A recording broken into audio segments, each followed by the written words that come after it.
Well, joining me now to discuss the conflict in Israel and Gaza is a TV host and satirist, Bاسم Yusuf. Bاسم, it's great to have you back on the programme. I wish it was under different circumstances. First of all, what is your reaction to what happened on October the 7th?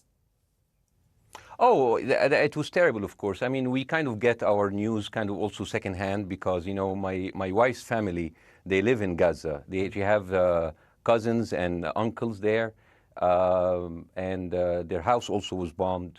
We haven't been able to communicate with them for the past 3 days. Communication are lost. So we don't know actually what is the, how are they doing, but, you know, we're used to that. I mean, it's just like, it's very repetitive. We're used to that. We're used to them being bombed every time and moving from one place to the other. You know, it's just like those Palestinians, they're very dramatic. Israel killing us. But they never die. I mean, they always come back. You know, they're very difficult to kill, very difficult people to kill. I know because I'm married to one.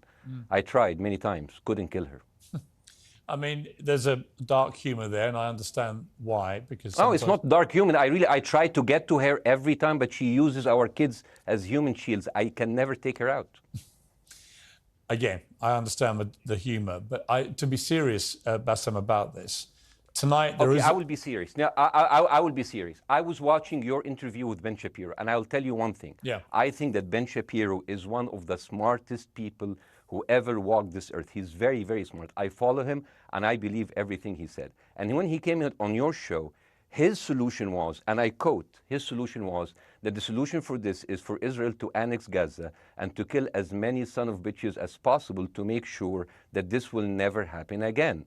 And anyone who called for a ceasefire will be a terrorist sympathizer. So God forbid, I don't want to be labeled as a terrorist sympathizer. So I agree with Ben Shapiro. I think we should kill as many son of bitches as possible. Well, let me, so okay, far, but Bاسm, let me...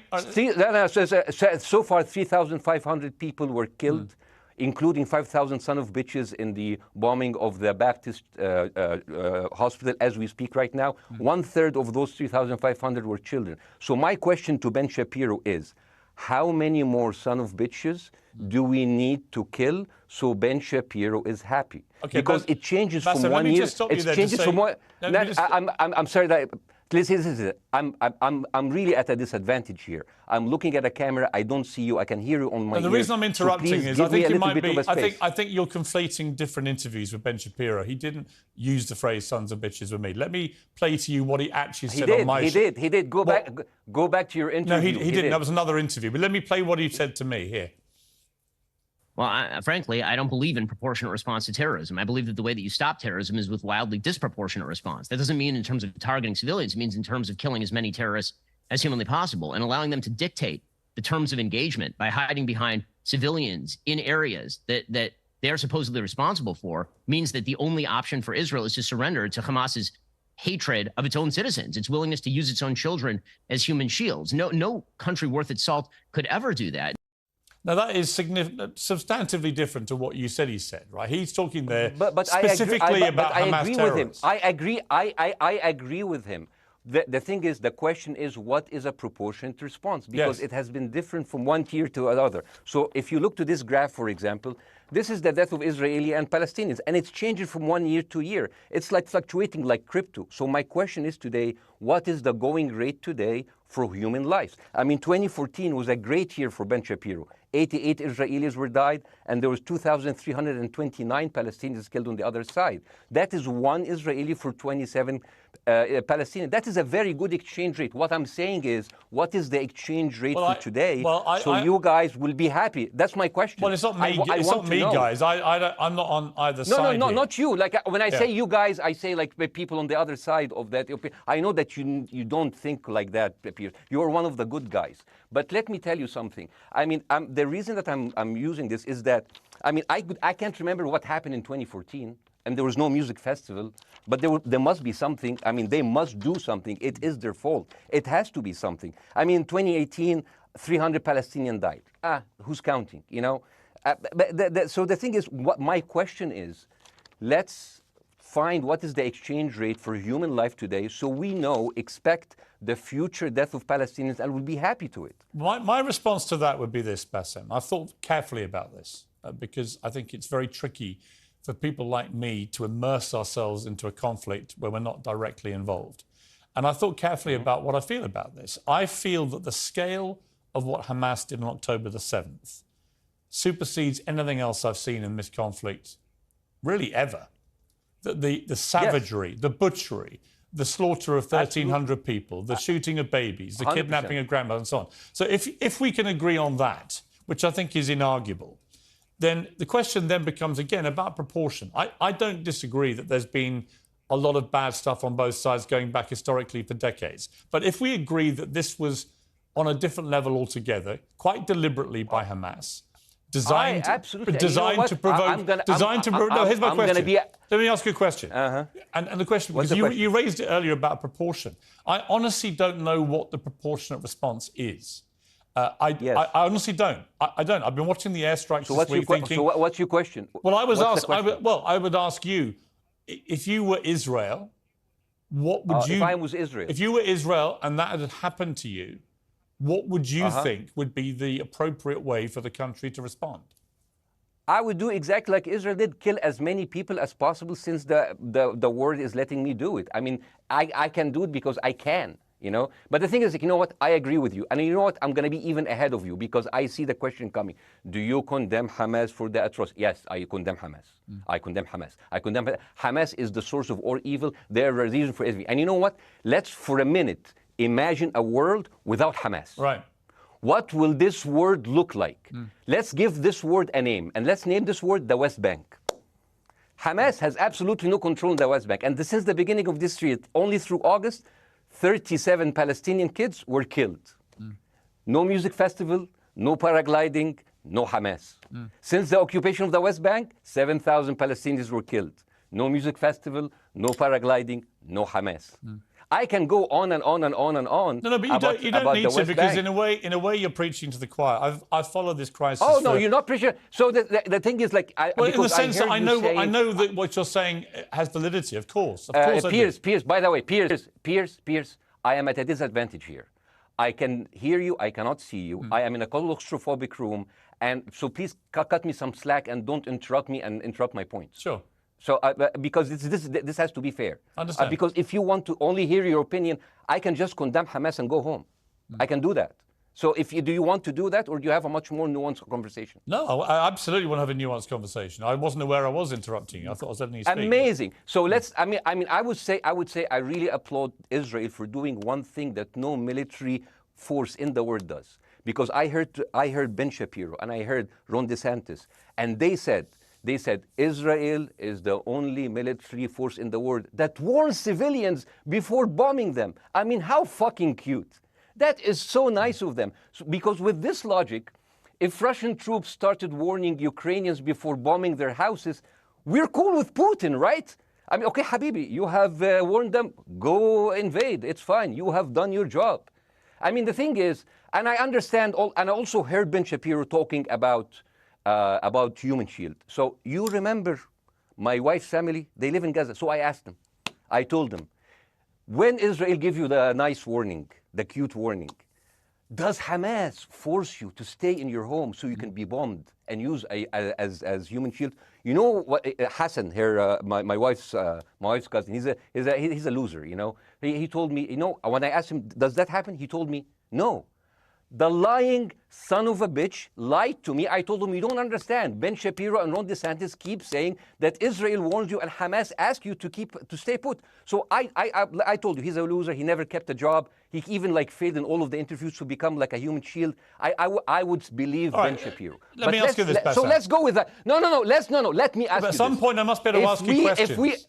It's not a monologue for you, Bassa. If we agree that for the 14,000 casualties, I mean, who's counting, are human shield, does that mean that every single one of those civilians was standing, obscuring a military target behind them? Because that's a lot of weapons. I mean, Hamas is packing. No, of course it doesn't. And look, it doesn't. So there's some collateral damage. Lots of collateral damage. Yes. It's fine, yeah. You kill some to save some and then kill some more. Yeah, I agree. Yeah. Well, let me ask you this. Again, it comes back to proportionate response. When the world decided it had to get rid of ISIS because of the appalling butchery they were carrying out, it did so by also killing very sadly, a lot of civilians along the way by doing airstrikes against places which But killing civilians are inevitable. You said that in the beginning. My point is, it's inevitable. Yeah, but once Israel has decided that they want to get rid of Hamas, and Hamas is embedded with civilian population, I'm very concerned about what's going to happen next. I've written a column tonight saying, I remember the Iraq War, which I opposed, right? I remember all this. So my question for you is, what would you think would be an appropriate response by Israel to what happened? Well, these are years of disproportionate responses of Israel. Right. Did it solve the solution? Did it solve the problem? Did it work before, so it will work? What will be the surprise this time? What will be the twist that will make this work this time? What will be different this time? Seriously, I mean, like, this is only the last 15 years. I mean, because it's too many papers. I just got this.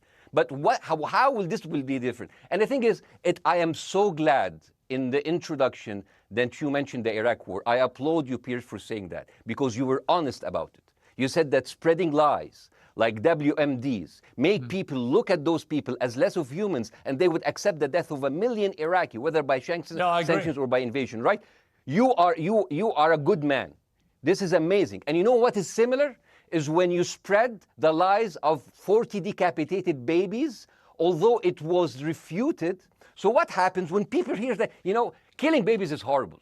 But when you say decapitated 40 babies, you are planting a certain image with a certain trigger in people's mind. Who has said that? Who has said 40? Who has said that? You have said 40 decapitated. Who has said that? You have repeated. No, I haven't. What? I've never said that. You haven't said on your show 40 decapitated babies? Never. Ben Shapiro didn't say it? No. Ron DeSantis didn't say it? Nobody has said it. Okay, nobody said it? No. Oh, okay, maybe I am wrong. Decapitated. Here's you're wrong. I've never said that. The thing, what happened, no, you're wrong. But the thing is, when Iraq, the thing is, the same thing is happening in Iraq. Ben Shapiro once tweeted, not even about Gaza, about the West Bank, when Israel continued to build the illegal settlement. He said, 2017, Israel likes to build things, and Arabs, not Palestine, not Hamas, Arabs like to bomb crap and live in open sewage. Yeah, I thought that was very the Israeli defense minister, he said, those are human animals. And the thing is, Ben Shapiro should know better, because, long before the Holocaust, before Jewish people were thrown in the gas chambers, the Nazi propaganda called them rats. Now, as a human being, I will never accept that another human being being thrown into a gas chamber, but a rat, kill 10, kill 1,000, 3,500. They are son of a bitch. They are human animals who live in open sewage and decapitate babies. And because of that propaganda, Mr. Morgan, that guy in Illinois, the 71-years-old guy, he killed, stabbing the 6-year-old Palestinian kid in Illinois 26 times. And he used to play with him. They used to be friends. But he went in, marching into their apartment, stabbing his mother and killing him, shouting, all Muslims could die. Yeah. It took you 80 years to change one word from Jewish to Muslim. And then you transferred your guilt to us and took away our land. Bassem, let me ask you a question. That deal sucks, man. Let me ask you a question. How do we get from where we are now to peace? Well, first of all, you need to change the perception. Nikki Haley, the American presidential candidate, said, we are in Israel in this because it's a fight between good and evil. Now, if you already decided someone is good, he can do no evil. And if you decided someone is evil, it's good to kill them. Killing them is good. You see, and the thing is, it is not like something new. I mean, I look at history and I see, I'm sorry to say this, but Westerners has always dealt like this with indigenous people. You first treated them like savages, Native American, First Nation, Aboriginal. They're savages. Kill all the savages. And then when they're almost extinct, you start feeling sorry for them, like animals.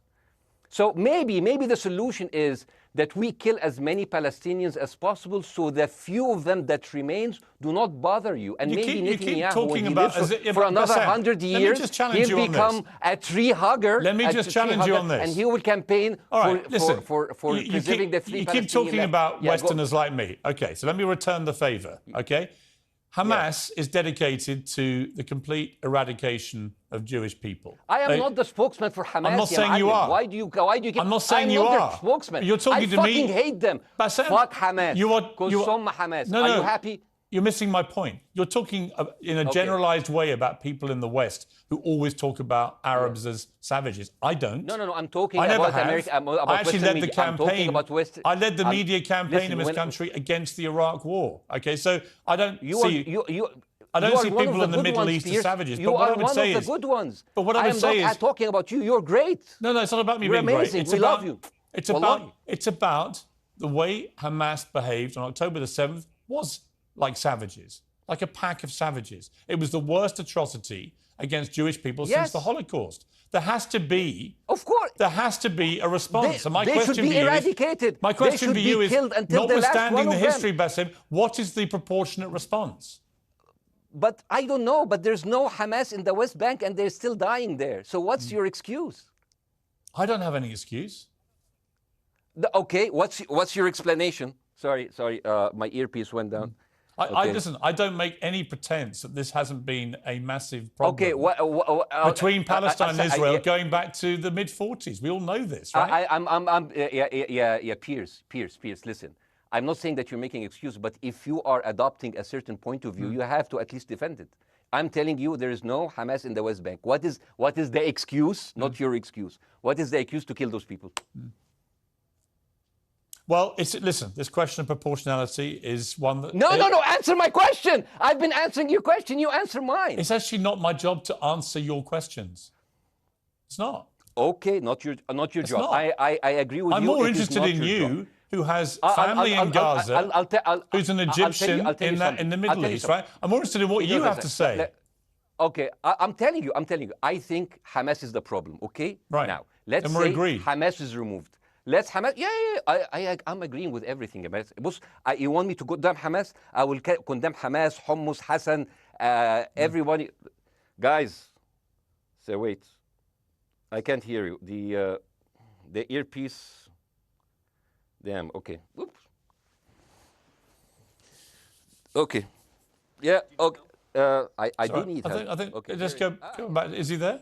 You go back. Can you hear me? Okay, go. Thank you, guys. Can you hear, Baasim? Yeah, now I can hear you. Okay. So here's the thing. Can you hear? Okay. So let's say, for example, Hamas ceased to exist. Okay? Do you hear me? Yes. Yeah, Hamas ceased to exist today. Now, right now, in Palestine, in West Bank and Gaza, 20% of Palestinians go through Israeli prison system, whether imprisonment, whether interrogation, whether torture. And the rest of them, they live a life of daily loss of land, of homes, of life, and they are suffocated by this. So let me ask you something. If you are a Palestinian living into these conditions for decades, would you sympathize with your oppressor or sympathize with the people who claim they resist them even if they are terrorists? I have made no secret that I think the conditions Palestinians have had to exist under are completely unacceptable. Yeah. I've said that for years. So the question then becomes, how do you forge peace between two warring parts of that region who for decades have approached peace, in my view, with mutual sledgehammers, with no actual desire to have peace? And I think it comes down in the end to great leadership. And I don't think there's great leadership. I don't think, well, hang on, let me make my point. I don't think there's great leadership on either side. Where is the Nelson Mandela figure here to come through all this hatred on both sides? Nelson Mandela? Yeah, where is that figure? Nelson Mandela actually have criticized Israel for being a horrible state. All of the South African activists have actually called Israel. My point is about how he responded to a country that was so divided. Is a template for how you get to peace, isn't it? I haven't met Nelson Mandela, so I wouldn't know. But like there's a point. There's a very important point here. You know, I want to understand what is the logic of Israel carpet bombing Gaza. I mean, if there's a logic, if this will make Israel safe, I want to hear the logic. So if they continue bombing, what are they hoping to achieve? Well, I think we know what their stated aim is. Their stated aim is to eradicate and wipe out Hamas. They believe Hamas are living predominantly in northern Gaza. They also are aware they're living amongst civilians. So it's an incredibly difficult thing. As I said in my monologue, it is very, very difficult to see how they do this without massive collateral damage. So if I can understand this correctly, basically Israel is doing this to pressure the Palestinian community in Gaza to turn against Hamas. Is that right? I'm sure that's part of it, yes. That's part of it. So this is exactly what terrorist organizations do, because terrorist organizations will have no chance beating a whole nation in battle. So they terrorize and they kill the civilians in order to spread fear and terror so they can turn against their government to change their policy or to resign. You have just compared Israel with ISIS. No, I haven't. I don't see any comparison between It's going to be the headlines tomorrow. Piers Morgan, Israel is ISIS. Only amongst people who weren't listening. The comparison, which is more apposite, is ISIS and Hamas. They are both nihilistic terror groups intent on killing as many Jewish people and others as they can possibly kill. And you can't get peace with people like that. Absolutely. You know what? I'm going to do something that nobody done on your television. You know what I'm going to do on your episode? I'm going to pretend that I'm an Israeli citizen. I'm going to put myself in the place of an Israeli settler in the kibbutz. And I want to speak to my Prime Minister, Benjamin Netanyahu. Mr. Benjamin Netanyahu, I have voted for you because you have promised us peace and prosperity and security. On the 7th of October, those son of bitches Hamas, they went into the fence that is regularly heavily guarded. Usually if there's like a dove that comes close to it, it will be shot. Those people went in and they went for 6 hours before IDF forces was deployed, killing our friends, our families, kidnapping our grandmothers and babies, and went in. I want to ask you, Mr. Prime Minister, after you have fractured the Israeli community and you have fucked our courts, our Supreme Courts, what are you doing with the money being given to you, to the United States? Also, you are carpet bombing Gaza with absolutely no regard to our hostages, our people. I heard a rumor in the kibbutz that you're doing that you let that happen as an excuse to carpet bomb Gaza, so you push them into Sinai. And I didn't believe that. It's like, not my prime minister, he can never do that. And then I watched an interview for Danny Ayalon. He was your chief advisor. He was also the Israeli ambassador to the United States. And you know what he said, Mr. Prime Minister? He said that the solution for those Palestinians is to go into a vast land of Sinai and live into tent cities temporarily, temporarily, wink wink, until we build Gaza again, and then we invite you back. يعني عبط احنا بقى. يعني فاهمني؟ We've seen this movie before. So يعني, and when I saw this, I couldn't explain to my fellows in the kibbutz, how come our Israeli government is trading human lives for another piece of land? So as an Israeli citizen, I need to hold my Israeli government accountable. And as an American citizen, I want to know all of these money that we are giving to Israel. We're giving them $4 billion every year. Joe Biden said it's the best investment America ever done. Well, if I am in the place of Joe Biden, I would say, sorry, don't speak. I would say, if I was Joe Biden, I would go down and whisper in the ears of Netanyahu and tell them, I hate bad investments. They haunt me, like Littlefinger in Game of Thrones. But the thing is, this is the problem. Israel always victimizes itself, and I have never seen a victim putting their oppressor under siege and bombing them 24/7. Israel wants you to believe that they are the victim. Dealing with Israel is so difficult. It's like being in a relationship with a narcissistic psychopath. He fucks you up, and then he makes you think it's your fault. All right, you Bاسم. look at Israel as Superman, but they're really Homelander. Bاسم. Wallahi, they are shooting Básem, I want to fish say in a one barrel, thing. and they are annoyed with the splashes. Básem, I want to say two things. One, if you could just slightly mind your language. We are uncensored, but if you keep swearing, I'm very sorry. We have to apologise to viewers who may be offended by that. I apologize. But I understand passions run high, so let's not get too bogged down about the odd swear word. I apologize to the viewers. I apologize to the viewers for my language. My second question is this: after the sight of dead civilians. After the break, we have the managing director of the Daily Wire, which is Ben Shapiro's company. We were going to interview him on his own, but he's happy to come on and talk with you directly if you are prepared to stay. Well, of course, I can stay, but again, I am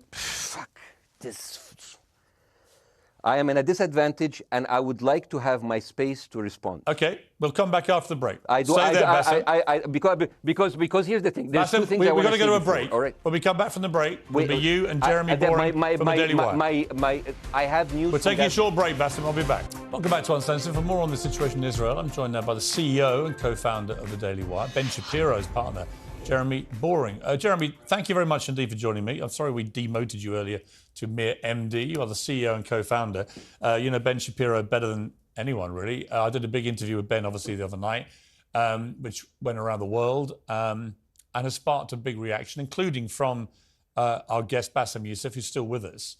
First of all, you've been listening to Bassem and what he's been saying. What's your response? Well, first of all, I make it a point not to speak for Ben Shapiro. He's got a 20 IQ points on me and speaks for a living professionally, so he's much better prepared to defend himself. But as his business partner, as his best friend, I do feel like I have to respond to the things that Bassem was just saying. First of all, the question of how many sons of bitches have to be killed in order to end this conflict, I suppose that the answer is as many of them as it takes. That doesn't mean that I or Ben or any decent person in their right mind is happy with the killing of civilians. I posted at the very beginning of this conflict that a woman or a child blown apart in Gaza is just as tragic as a Jewish baby killed in one of the settlements. That doesn't mean that Israel's actions and the actions of Hamas are morally equivalent. You know, the tragedy is the tragedy, but the moral equivalency is nonsense. If you entered Israel with the express purpose of targeting and murdering civilians with your own hands in cold blood, that is not comparable to Israel bombing targets in the Gaza Strip and killing civilians as a terrible, tragic consequence. War is terrible. War is an awful thing. That's why decent people don't lightly engage in war, and why Hamas should not have incited this war. You know, we can talk about the history of the Israeli conflict. I'm not a professional political commentator. I'm a CEO. I'm a screenwriter, and I'm certainly not Ben Shapiro. I'm not here to discuss the history of the Israeli-Palestinian conflict, but we all saw what happened on October 7th. And the idea that Israel was not going to react severely to that, or that Israel should not react severely to that, is ludicrous. And the Jeremy, idea that Ben Shapiro should be a moderating voice, that Ben Shapiro should be, saying, no, Israel should not respond in this situation, that's nonsense. Let me ask you, though, Jeremy, the question which I think is the big question. What is a proportionate response to that outrage on October the 7th, which is the worst attack on Jewish people since the Holocaust?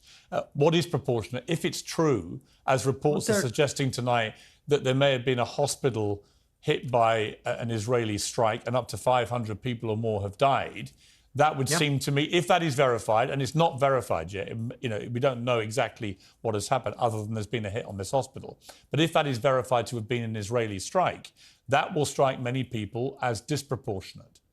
Certainly. Well, first of all, I don't know what a proportionate response is or why we would want it. I suppose a proportionate response would be for 3,000 Israelis to go through the fence, gun down innocent Palestinian women and children, burn their bodies, burn them alive, take hostages, rape their women. No one wants a proportionate response. No moral person could possibly call for a proportionate response. The purpose of war is to defeat your enemy. The West has, in my lifetime, forgotten the purpose of war because the true cost of war is so terrible. The last time the West engaged in war and won it was World War II, and they did it through incredible brutality. They did it by bringing their enemies to heel. That is not a thing to That's not a thing to rah-rah about. That's not a thing to look forward to. As I said, all decent people should avoid war. But I think the sort of lie of the post-World War II, the post-war consensus lie, is that somehow war in which you kill a bunch of people and don't secure victory is morally superior to war where you do secure victory. I would say that the only way to morally justify a war is to win it. Otherwise, the very argument that brought you into the war, this enemy must be defeated, ends up being proven a lie. I mean, Afghanistan, I think America had every right to go into Afghanistan. The Taliban was harboring Osama bin Laden and al-Qaeda. Al-Qaeda flew planes into buildings in the United States, killed thousands of our citizens, brought the nation into untold agony, pain, and horror. America had every right morally to go in and destroy the Taliban and destroy al-Qaeda. Yeah, but I would argue, the Taliban now rules in Afghanistan. The war was not won. But that's my point, actually. I've done a column about this tonight for The Sun here in the UK, which is I was editor of a newspaper when the Iraq war happened. I opposed it very aggressively as the editor of the paper. And sadly, we were borne out by events. It was a complete disaster, the Iraq War, in my view. It was illegally contested, I think. And the consequences were appalling in terms of loss of life, 1 million people, in terms of ISIS being allowed to breed and create their merry hell around the world, in terms of complete dismantlement of Iraq itself as a functioning country. And I think Afghanistan, again, 20 years of attacking an enemy, which is now running the country again, seemed to me, again, to be kind of pointless. And I do wonder whether Israel, in its blind fury, which I completely understand, has thought through the consequences of actually launching a full air, ground and sea offensive into Gaza as to actually what happens at the end of that. Well, I suppose Israel wasn't really given the opportunity to fully contemplate what the consequences of that action might be, because Israel didn't instigate this war. This war was instigated by a horrible terrorist attack on Israel, and a state is put in a position where it has to respond. Now, one might argue that the very fact that Israel has yet to actually launch their ground invasion means that they are actually making a calculation about what the cost will be, what victory looks like. Any rational person, any decent person can engage in a conversation about what is the appropriate response for Israel. Of course they can. But this sort of moral equivalency thing, I don't think is a sign of decency to engage in a conversation about moral equivalency. Let me bring Baasim back in. You've been listening to this, Baasim. What's your response to what Jeremy's been saying? I'm sorry, I didn't catch the gentleman's name. It's Jeremy Boring. He's the chief executive of the Daily Wire and co-founder with Ben Shapiro of the Daily Wire. Hi, Jeremy. Please say hello to Ben Shapiro, and please tell him that I do think he is the smartest person to ever walk the earth. Thank you so much. So, as a response to Jeremy, I agree with everything you said. I mean, what is disproportionate? I mean, he just used the examples from Second World War and America, showing that civilian casualty is, I mean, I heard his voice.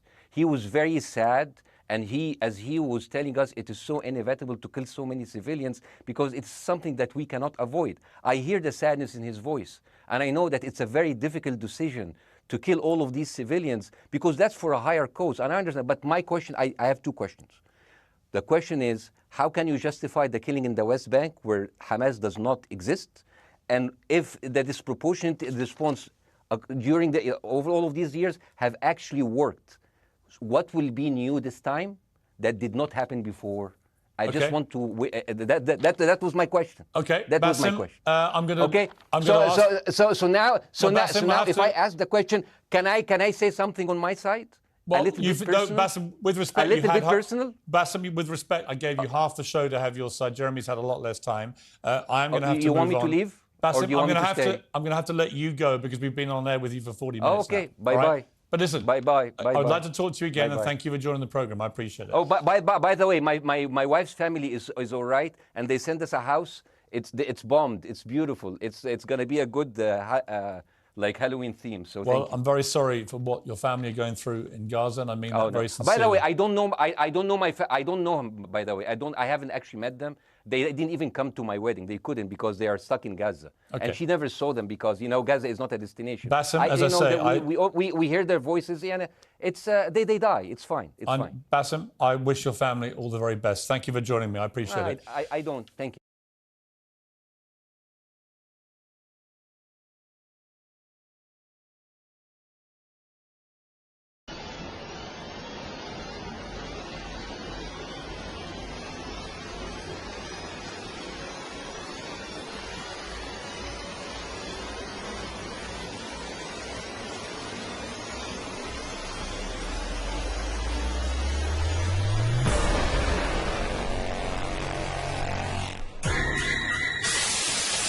أنا مش عارف إزاي أنا لسه عايش لحد دلوقتي. أختي قالت لي كتير مرجعش البيت في اليوم ده، وأنا ما سمعتلهاش.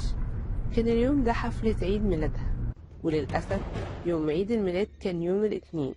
يوم الأربع كان عندي عرض تقديمي مهم في مكتبي. أختي قالت لي بات النهاردة هنا واصحى بدري وارجع للبيت التلات، لأن مش أمان ليك تسوق العربية عبر الغابات في وقت متأخر. قلت لها انت عارفة مش هقدر ابات هنا ولازم اروح البيت النهاردة عشان اقدر اخلص باقي شغلي عشان العرض التقديمي اللي ورايا. قالت لي دلوقتي الساعة 2:30 ولحد ما توصل مكان المدخل الملتوي في الغابة هتكون وقت ساعة الصحراء. قلت لها بضحك ساعة الصحراء انت عايشة في عصر ايه يا ميلي؟ قالت لي بيتر انا مش فارق معايا انت مفكرني ايه، لكن من الخطورة جدا انك تسوق في الوقت ده، في ناس ابلغوا عن رؤيتهم اشياء غريبة في الطريق ده بالليل. قلت لها بضحكة ايه شافوا عفاريت يعني؟ قالت لي زي ما تقول في 3 أشخاص من بلدتنا فقدوا بالفعل أثناء السواقة في الطريق ده في وقت متأخر. الناس بتقول إن عبدة الشيطان بيقضوا طقوس في الغابة في ساعة السحر. في رجل مزارع في البلدة شاف رجل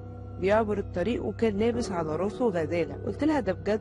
والله يا ميلي أنا عايش في العصر الحديث، وبغض النظر عن القصص المخيفة اللي بتقوليها دي أنا هسوق وهروح الليلة، وكل تخويفك ليا ده بيخليني مصر اني اروح الليله. عرفت ميلي ان كلامها مش هيجيب معايا نتيجه واستسلمت. اخدت الجاكيت عشان اتحرك للبيت لان العرض التقديمي ده بالنسبه لي مهم وحاجه كبيره جدا ولازم اركز في شغلي. ميلي رافقتني للباب وقبل ما غادر بستني على خدي وقالت لي بغض النظر عن اللي هتشوفه في طريقك ما تخرجش من عربيتك. قلت لها اوكي. قالت لي انا مش هناقشك في الموضوع ده بس اوعدني انك مش هتخرج من العربية بغض النظر عن اللي هتشوفه. قلت لها اوعدك بس ممكن بلاش تقلقي كتير وانا هكون بخير. حضنتها واتمنيت ليها عيد ميلاد سعيد وفضلت واقفة لحد ما ركبت واتحركت بالعربية. كان الطريق مهجور تماما في الجزء ده من المدينة وكنت فرحانة عشان الطريق فاضي والجو هادي ولاني هوصل البيت في اقرب وقت. وكان القمر بدر وفي غيوم وما كانش فيه عواميد إنارة على الطريق. كانت مصابيح عربيتي الأمامية هي الشيء الوحيد اللي بينور الطريق. كل القصص اللي قالتها لي ميلي ما خوفتنيش، لكن دلوقتي بدأ الطريق خالي ومظلم يخوفني شوية. نزلت النافذة وشغلت موسيقى عشان أخفف التوتر. كل شيء كان تمام لحد ما وصلت للمدخل الملتوي، ولاني شربت عصاير ومية كتير عشان أقدر أكون سايق شعرت إني بحاجة للتبول. ما كنتش عايزة أقف في نص الطريق بس دي حاجة طارئة. وقفت العربية وخرجت واتمشيت للغابة عشان أخفف بعض الوزن وكنت بتبول لحد ما سمعت صوت كما لو كان في شخص بيجري نحوي بأقصى سرعة. كنت خايف واتضيرت لقيت شخص غامض اتحرك على الجانب الآخر من الطريق وبسرعة ظهر راجل يرتدي ملابس غريبة جدا في الظلام وكان واقف على الجانب الآخر من الطريق وما كانش سريع جدا. تمكنت من رؤيته بوضوح. ساعدتني مصابيح العربية الأمامية في إني أشوفه بوضوح حتى في الضلمة اللي كانت موجودة في الوقت ده. وافتكرت شخصيتين من مسلسل من مغامرات تومسون. وتومسون كان الراجل بيرتدي ملابس كده بتشبه لحد جبير بدلة سوداء مع طاقية وماسك في إيده حقيبة وفي الإيد الأخرى شمسية وكان وجهه شاحب جدا وبقه كبير وسنانه كبيرة. الأجواء كانت مخيفة بسبب ظهوره المفاجئ واللي أصابني بالقشعريرة. ولو ما كنت اتبولت على نفسي. ما كنتش عايز أظهر إني خايف لأني كنت واقف خارج عربيتي على بعد أمتار وما قررتش أقوم بأي عمل غبي. حاولت أجمد نفسي وكلمته وقلت له أنت محتاج مساعدة؟ الراجل ما ردش عليا. كل اللي عمله بص خلفه ودور راسه في حركة بطيئة ناحيتي وبصلي من اليسار لليمين بطريقة غريبة مشيرا إنه لأ. ولكنه لم يبتعد وعشان ما ضيعش وقت اتحركت العربية لقيت الراجل بيجري عليا بأقصى سرعة لكني كنت أسرع وقبل ما يوصل كنت ركبت العربية وقفلت الباب. وقف بجوار النافذة وشفت وشه بالكامل. كان داهن طلاء أبيض على وشه وما كانش عنده حواجب وعيونه كانت كبيرة ولونها أزرق. كنت باخد نفسي بالعافية من الخوف وإني ندمت إني ما سمعتش كلام ميلي. وكان الراجل عمال يبصلي وبعدين بص أمامه كأن في شيء مستنيه. بعدها لقيت الوضع أسوأ ومخيف أكتر. الراجل بدأ يجري أمام عربيتي وفجأة خرج راجل آخر يرتدي نفس لبسه تمام. دورت العربية عشان أتحرك والرجلين كانوا بيجروا بسرعة جدا. اللي حصل بعد كده هيفضل في ذاكرتي للأبد. جرى الرجلان إلى الجانب الآخر من الطريق بالقرب من الغابة. خرجت مجموعة الرجال وكانوا جميعا بيرتدوا نفس المظهر المرعب. وقتها عرفت إنه فخ كانوا حوالي 7 أو 8 رجالة بنفس اللبس. بدأوا يتحركوا ويقفزوا مع أصوات مخيفة منهم وظهر رجل داخل الغابة أضاء ضوء أحمر متوهج، وفي الجانب الآخر من الطريق لقيت رجل طويل يرتدي راس غزالة مع قرون ضخمة عدى أمام العربية في الاتجاه للمجموع، وأثناء مشيه بص في وشي وشعرت إنهم جميعا مستنيين الفرصة للوصول ليا. ومجرد ما وصل الراجل ليهم دوست بنزين واتحركت في أقصى سرعة، وموقفتش بالعربية لحد ما وصلت البيت، وما قدرتش أنام طول الليل، واستمريت في الخروج من نفسي خوفا من هؤلاء الرجال اللي لابسين بدل سودا على إنهم ممكن يكونوا تبعوني للمنزل. والحمد لله ما تبعونيش، وأنا بقول لأي حد بيقود عربية بجوار الغابة والمدخل الملتوي بعد منتصف الليل ما تخرجش من عربيتك، لأن لحد دلوقتي محدش عارف مين الرجال اللي بتظهر في الغابة وفي الليلة المخيفة دي. أعتقد إنهم كانوا بيدوروا على شخص للتضحية لأداء الطقوس المخيفة.